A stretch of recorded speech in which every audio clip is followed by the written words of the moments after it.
southeastern Pennsylvania. Glad to be here, but sorry for the reason why. But first and foremost, let's be clear, abortion is still safe and legal. Planned Parenthood Southeastern Pennsylvania is still providing abortion care. But the leaked opinion from the Supreme Court is a gut-wrenching blow to our freedoms.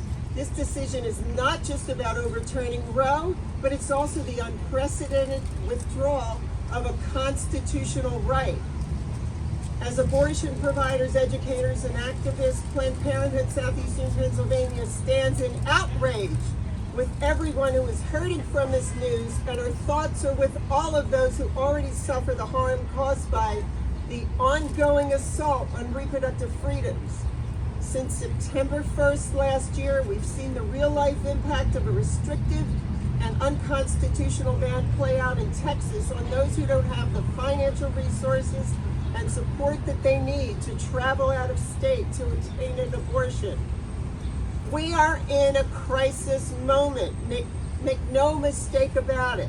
The threat is not hypothetical. The court clearly seems prepared to end the constitutional right to abortion. This outcome is as dangerous as it is unprecedented and will open the floodgates for states across the country to ban abortion. The consequences of this impending SCOTUS decision will be swift, widespread, severe, and devastating for communities nationwide. Overturning Roe v. Wade means 36 states are likely to ban abortions, including 13 states with trigger laws that would immediately go into effect. That means 36 million women and people who can become pregnant could soon lose power over their own bodies and their own lives. The goal for the anti-abortion movement was made clear last week. They actually want to pass a nationwide abortion ban that would block abortion access in every state of this country. In Pennsylvania, anti-abortion legislators have introduced Senate Bill 956, the so-called no right to abortion constitutional amendment, which, if passed, would pave the way for abortion to be banned outright in Pennsylvania as early as next year. We are fighting to ensure that everyone has the power to control their own bodies, lives, and futures. We deserve elected officials at all levels of government and judges who believe that as well. No judge and no politician should ever block your personal medical decisions or set the course for your life. As Vice President Kamala Harris said yesterday, how dare they? So, in this difficult moment, what can we do? Channel your outrage into support of abortion access. Legislators and their constituents dedicated to protecting abortion access in Pennsylvania should contact the co-sponsors of Senate Bill 956 and voice their opposition to this heinous attack on Pennsylvania's right to abortion. Join us in Harrisburg on May 14th for a Bands Off Our Bodies Day of Action. Volunteer to help us support our frontline healthcare workers. Engage our communities to fight for and protect access to sexual and reproductive health and rights. Tell your story. Sharing personal stories are our most powerful tool in helping people understand the real-life impact of access to care. And later on, Julia's going to do just that. So, the need for abortion will not decrease in a post-Roe world. We all know that. People had abortions prior to Roe and will continue to need them after Roe. Devastating harm will fall hardest on those who already have the least access to resources. Donating to Planned Parenthood or local abortions fund like the Abortion Liberation Fund help our most marginalized communities who need this essential and time-sensitive service. Together, we help people, regardless of income, race, zip code, immigration status, or insurance status, with the resources they need to get the care. You'll hear from Governor Wolf shortly, and I know he will continue a strong legacy of championing sexual and reproductive health, including supporting our work to improve regulatory and policy requests that will eliminate unnecessary barriers. We're here to provide resources and services. We believe your body is your own. You can tell I've been screaming for the last 2 days. Right? You and only you should control your personal medical decisions. The Supreme Court leaked opinion has lit a fire across our country. It has galvanized us, and we will not allow our rights to be dismissed and dismantled, including a right we've had for nearly 50 years. Generations before us have fought tirelessly to gain and protect the rights we have today. Planned Parenthood will not back down. We are furious, we're on fire, and we are fighting back. And on that note, I introduce you to Governor Wolf. Thank you.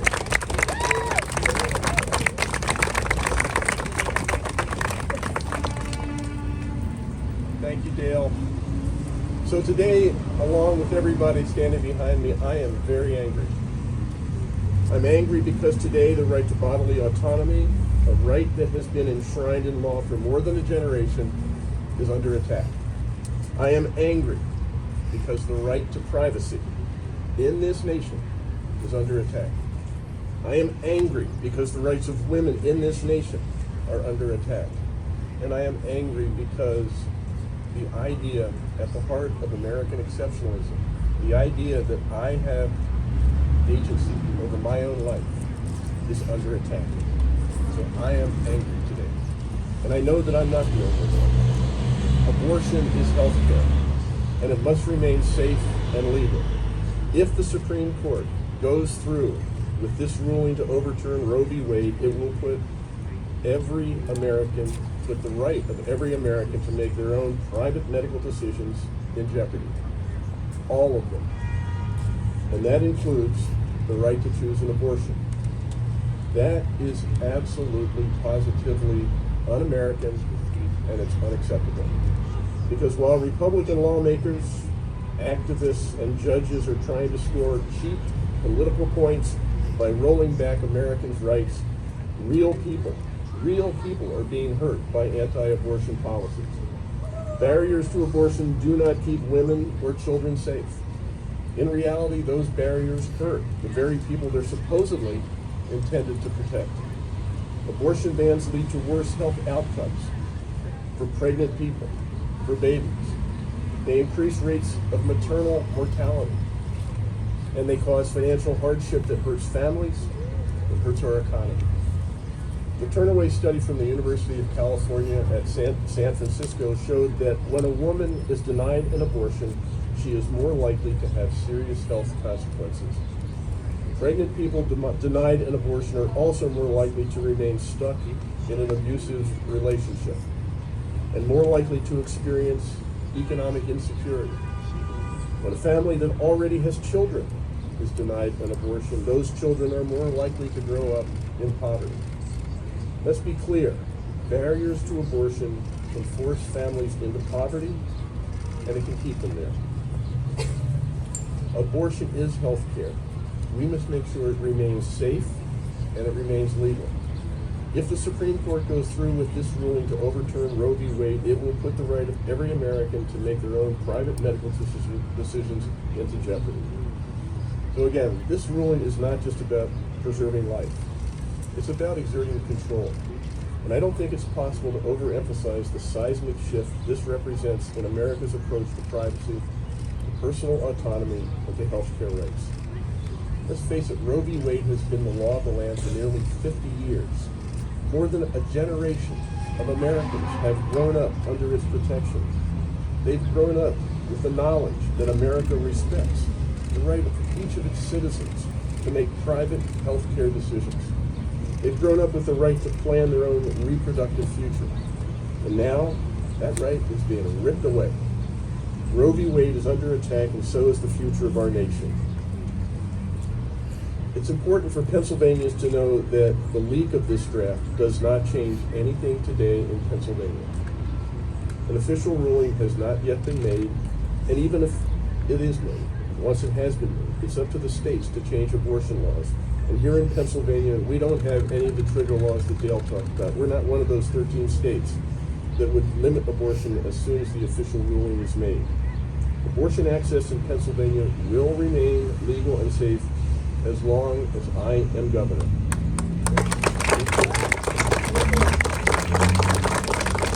And we need to be clear. This is going to be a fight. There are plenty of right-wing extremists itching to put abortion bans in place right here in Pennsylvania. Dale talked about one of them.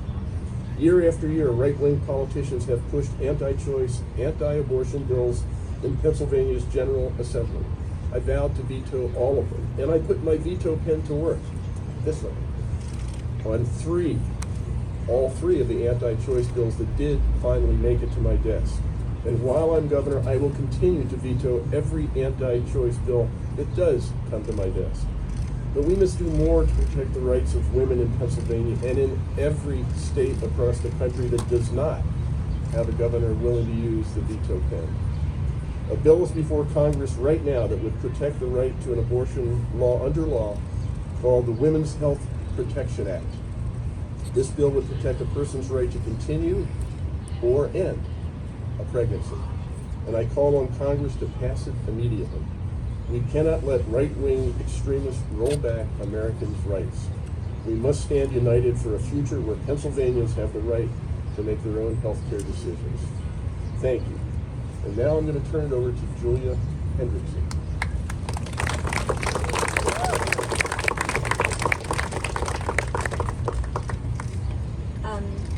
So in October of 2020, when I'd spent a few weeks feeling super nauseous and decided to take a pregnancy test, I looked down at the little line that I needed to mean no, but instead meant yes, and I knew it wasn't time for me to have children.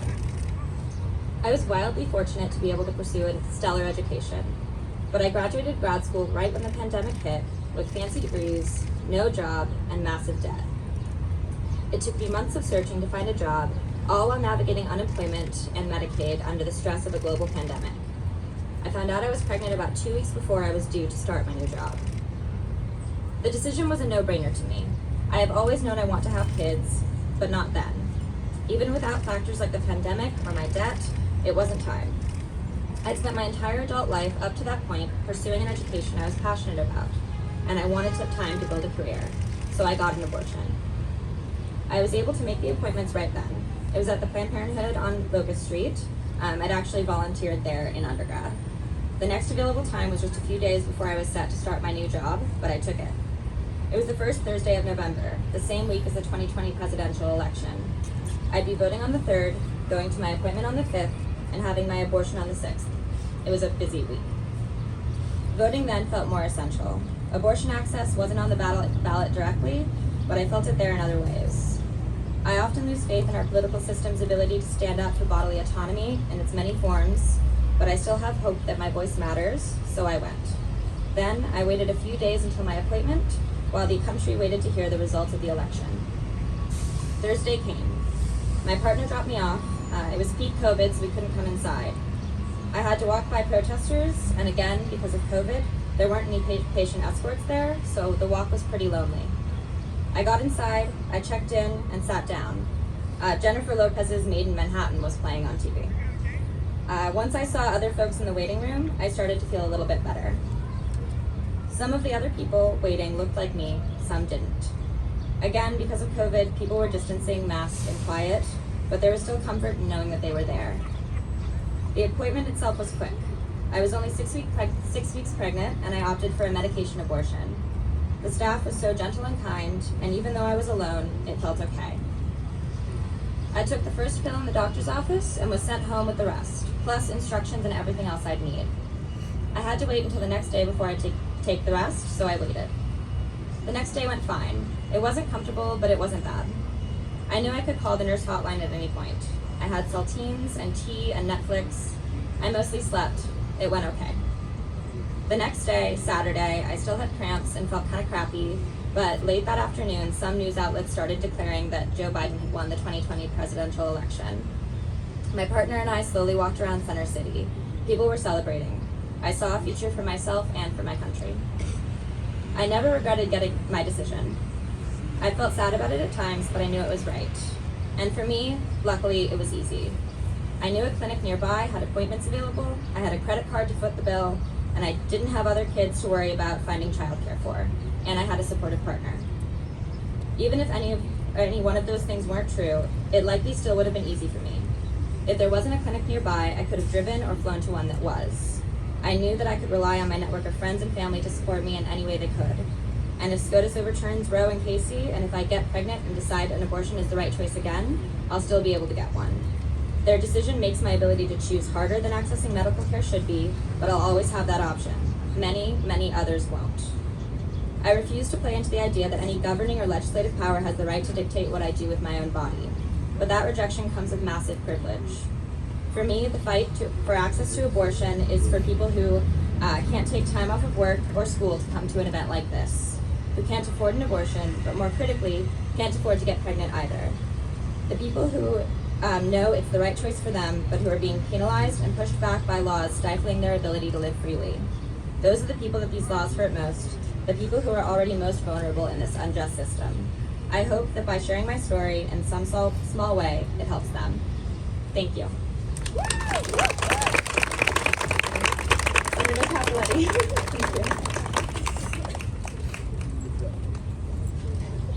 Thank you so much, Julia, for being willing to share your story. I know Dale mentioned that stories are the most important tool we have, but sometimes it's really scary to stand up and talk about things that are so deeply personal and so unfortunately controversial. So I applaud you and your bravery. Thank you. I'm Senator Amanda Capoletti. I represent parts of Delaware and Montgomery counties, and I'm joined with Representative Mary Jo Daly, who represents parts of Montgomery County. We are co-chairs of the Women's Health Caucus. It is a bicameral group of legislators who believe in pro-choice legislation, who believe in the access to abortion care and reproductive health and all that that encompasses. We have been fighting from the beginning stages of the caucus to protect abortion care here in Pennsylvania. It's not been easy, it's not been fun, but we have never backed down. We have fought for things that improve the lives of families, women and childbearing individuals. And perhaps one of the best things that has happened under Governor Wolf, and we've been able to expand Medicaid care for postpartum individuals from 60 days to a year.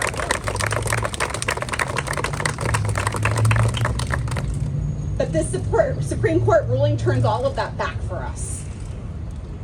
States that have restrictive abortion legislation have the highest rates of maternal mortality and morbidity.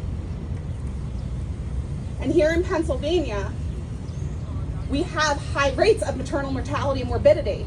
If the legislature ever gets through more legislation that would restrict access, those numbers would go up. And in this country, we are the only industrialized nation that provides no supports for families, mothers, birthing people. And in fact, we are the only nation that has higher rates of maternal death now than they did 25 years ago. And that is a direct result of restrictive abortion legislation. Representative Daly and I are here to say that we will not go back. We stand steadfast in fighting for abortion access and reproductive health care. The Women's Health Caucus will continue to fight tooth and nail to make sure not only that that legislation doesn't pass, but that we put together good, solid legislation that does support families, that does support childbearing individuals and women and people who need additional supports and resources to make bodily autonomy decisions with their doctors and their family members, whomever they might be. We support you, and we will ensure in anything that we do that you're at the forefront of that legislation, and that whatever happens, you will be able to make decisions about what your life looks like. Thank you so much for having me, and it's an absolute pleasure to introduce Congresswoman Dean, a friend and fighter in this effort.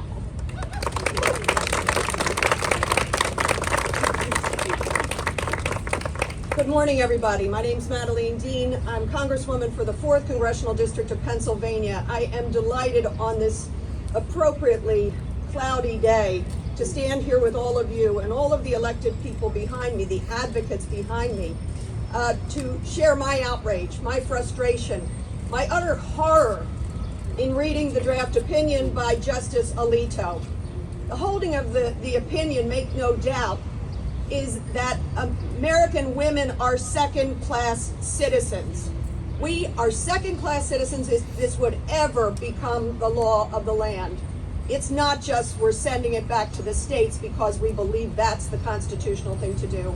No, it is a ban on abortions for American women, and of course, we will have, the biggest impact will be for women of color, for poorer women.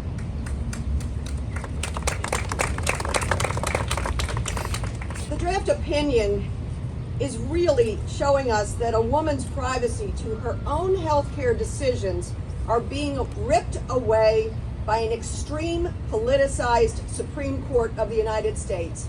What a horror that that institution would play into this politicized environment. And what does it mean? You've heard the argument about slippery slope. If Roe can be overturned, what's next? Gay marriage? Brown versus Board? Loving versus Virginia? Griswold? Make no mistake, everything will be on the line with this extremist Supreme Court. They've already started chipping away very effectively at our voting rights.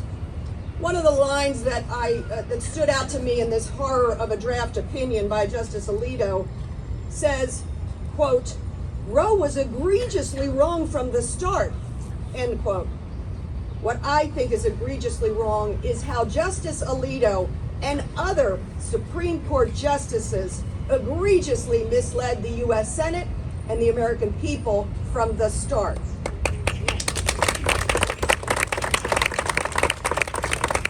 I wanted to share one personal story under the umbrella that may our past not be our future.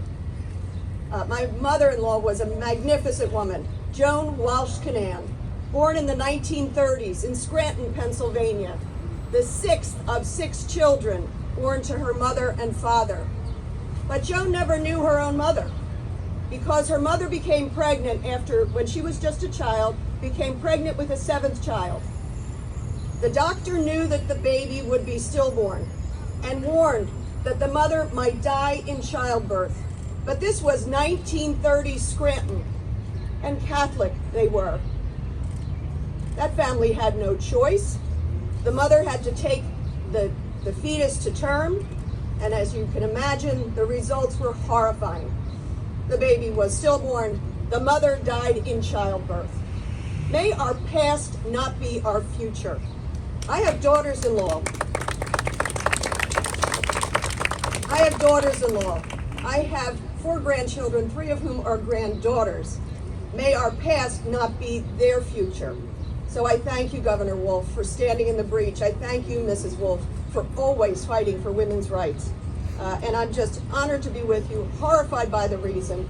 May we make sure that this draft opinion remains a draft and never comes to the light of day again. Thank you very much. I think I have the great honor of introducing Representative Joanna McClinton, an extraordinary fighter. Here she is. Thank you, Congresswoman. Good morning. I'm very glad that so many advocates, so many strong women who've already been impacted by the challenges we have navigating a healthcare system that isn't caring for us as it should. Grateful to the governor who has made sure that Pennsylvania has not become Texas, despite every single attempt by our colleagues across the aisle who care about life. They say they care about life so much, they're not willing to protect our children in schools and do anything about guns. They care about life so much that they're not willing to pay for child care. They care about life so much we don't have pay equity. Hello. They care about life so much, but they don't seem to care about how we can pay for our child care. They care about life so much, but they have done nothing to ensure that women are equal footing with our men. They care about life, but it's just a joke They care about control. They care about regulating our bodies. They care about making people make decisions that are even adverse to their own health. That's what they care about. But I'm so glad that from the federal representatives to our senators, to our governor, to our colleagues in the House, to our friends in City Council, we're here collectively today to say it doesn't matter that they care about control, because we're going to ensure they keep their hands off of our bodies. We're going to make sure that when we put people on the Supreme Court, that they interpret the law, that they don't give us the law. That's why we are lawmakers. We went to Harrisburg and Washington to create laws. We didn't send anybody to the Supreme Court to make new laws. And that being said, it is important now, more than it's ever been, that all of us get on the exact same page. I know we're here on official business, but we know what we've got to do. I know we're here on official business, but we know what we've got to do. That being said, we know what we've got to do. Now, welcome back our friend and the person who's ensured that Pennsylvania's never become Texas, Governor Wolf. Thank you.